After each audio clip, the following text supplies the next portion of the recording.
Hello there guys, it's Stephen here back with another video. As you've noticed, I'm not at home, I'm not even in Manchester, I'm actually away in the Peak District at an Airbnb with Nicola, but I've got a couple of hours to spare.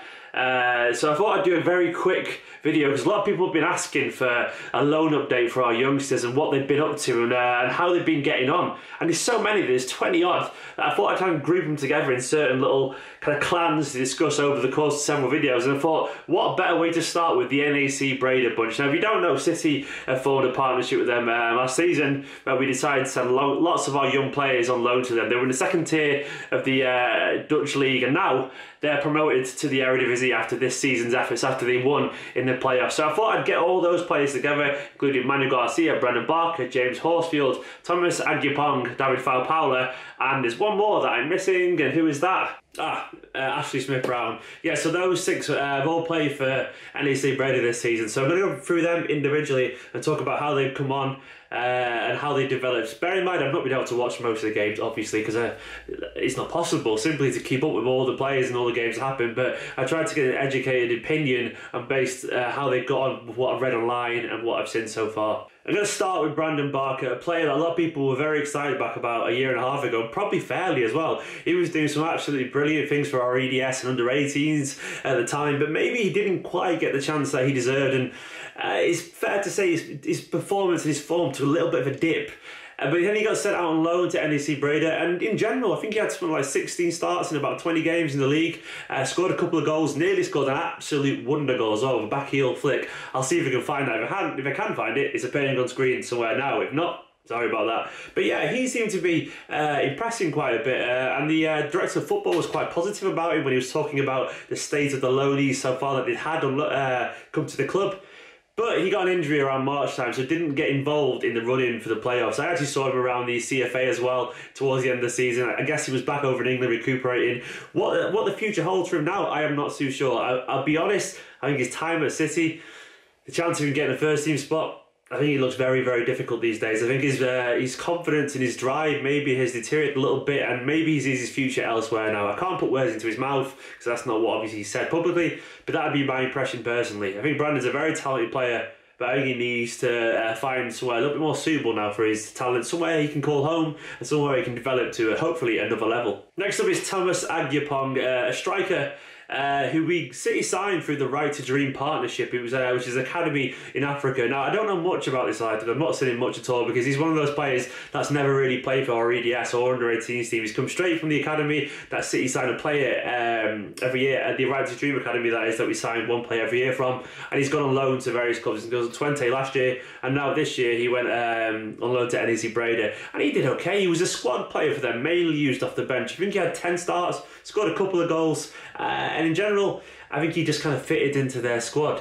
They've got a very good striker at NAC, but I think it was Cyril Dressiers. I think it's something like that, who scored about 30 goals this season. So Agyapong didn't really have much of a chance to kind of force his way into the starting lineup there. But yeah, he's another one that I think we'll see constantly go on loan. I wouldn't really expect to see much of him at City in general. I think his future lies elsewhere, if I'm being totally honest. But yeah, he's another player that was part of the squad. Don't ask me for a prediction of his future, but I can't see it being at Manchester City. Another player that went on loan to NAC is James HORSFIELD, the local lad, the Manc, born and bred. He played quite regularly over there, to be honest. I think over 20 starts. In general, was a bit of a utility player, playing left back sometimes, right back, and occasionally holding midfield. But he was quite liked for what I could gather. He seemed to be absolutely going mad during the celebrations, the promotion celebrations, and the NAC fans seemed to take to him. I mean, it's because his determination, his effort, his work rate. He's a very functional, reliable player, James. He's likeable. I'm not sure he's the most gifted technically. I'm not sure he has anywhere near the ability to play for City.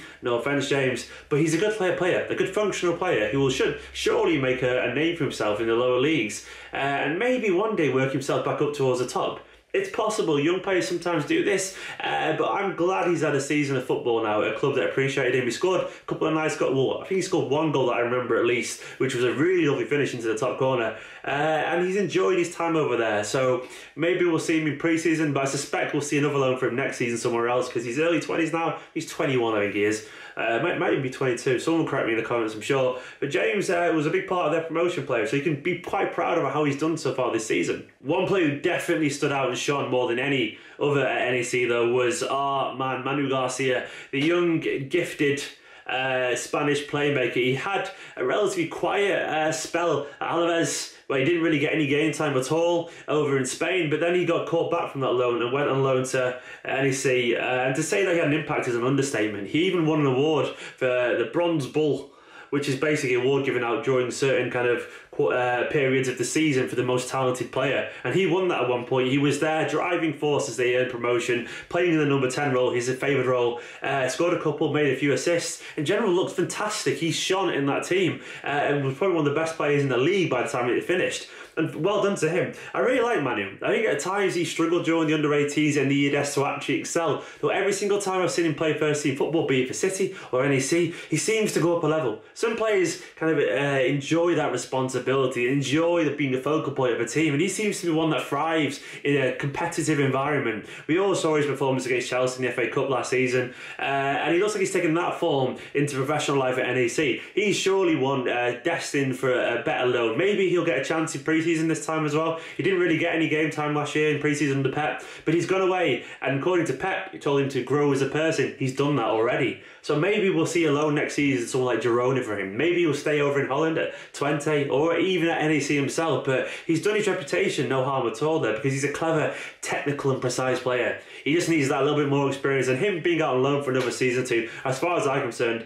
that's probably best for all parties involved, because you look at the likes of David Silva, Bernardo Silva as well, Kevin De Bruyne, even Brahim Diaz if he's around at the club still. He's got a hell of a fight to get some minutes next season. But Manu, well done, man. You've done pretty well. Great little player. David FAUPALA was also out there. It didn't really go very well, if we're being honest. He had one start, a couple of sub-appearances, and in general, didn't really fit in. I think that kind of sums his time up at City. He's a hard-working player, David FAUPALA, but when he signed for City on a free transfer, there wasn't really much competition for him from Bordeaux, I think it was. I think we were against Watford to get his signature. And ever since then, I felt like he's just been making up the numbers in the youth teams. He works hard, he's got a decent touch. He had that one great game in the FA Cup against Chelsea, but that was above his usual level of performance for the reserve teams. But fair play to him, you know. He had a good game that day, but it hasn't worked out at NEC, and then he went on loan to Chesterfield for the rest of the season after he was recalled. And I think he had 7 starts there. One goal, but couldn't keep them finishing bottom of League One where they got relegated. Another player for me has no future at City, and I don't mean that to be harsh, he just doesn't. He's not at the required level given the players we've brought in who can play either up front or out wide. The quality of the players ahead of him is ridiculous. Some of the very best in world football. David FAUPALA, as much as he's a hard worker and a talented young man, he isn't one of the best in world football and doesn't really have a chance to be, in my personal opinion. So I expect him to maybe be hoarded out on loan, but if I was City, I'd probably just let him go on a free personally, but we don't tend to do that anymore. We tend to keep them and loan them for a while. Maybe it's the Chelsea model of loaning them out and hopefully getting a fee for them one day. Another man, and the final one on this list, is Ash Smith-Brown, a versatile left back or right back or holding midfielder at England youth international at many levels. 21-year-old, had a good season there. In general, he started a lot of games. I think he played over 20-0 competitions and was another effective player for NEC. He scored a goal as well at Bakil, one of his first games. And it was a quite successful loan for him as well. Apparently City want him to loan him to a more physical league next season to increase his development. Another that I probably don't really see a future at City for. Sorry, Ash. Doesn't mean he's not a good player, and he maybe is the kind of player that would fall down a level and work his way up eventually. Someone like Kieran Trippier did that at City. They went down, got a chance at a lower league, and then eventually came back to the top. Likes of Glenn Whelan at Stoke has done that as well. Even George Evans was on the cusp of getting back into the Premiership with Reading, but unfortunately obviously got beaten by Aaron Moyes' Huddersfield there. But Ash, he's been linked to Barnsley, MK Dons and Wigan, teams that obviously would give him that physicality that he needs at that level, and I suspect we'll see him go on loan again next season. Anyway guys, that is just part 1 here. Sorry for the weird surroundings. I'm in a kitchen in the middle of the Lake District, but yeah, that's how it is. I hope you enjoyed this part. I'm going to try and keep all these players, all these loans, into nice bite-sized chunks. Let me know if you want to see the next video. Subscribe if you're new already. Go watch all the other videos around me. And anyone who's watching this for the first time, hi, welcome to the channel. This isn't usually where I am, I promise you. Anyway guys, see you next time.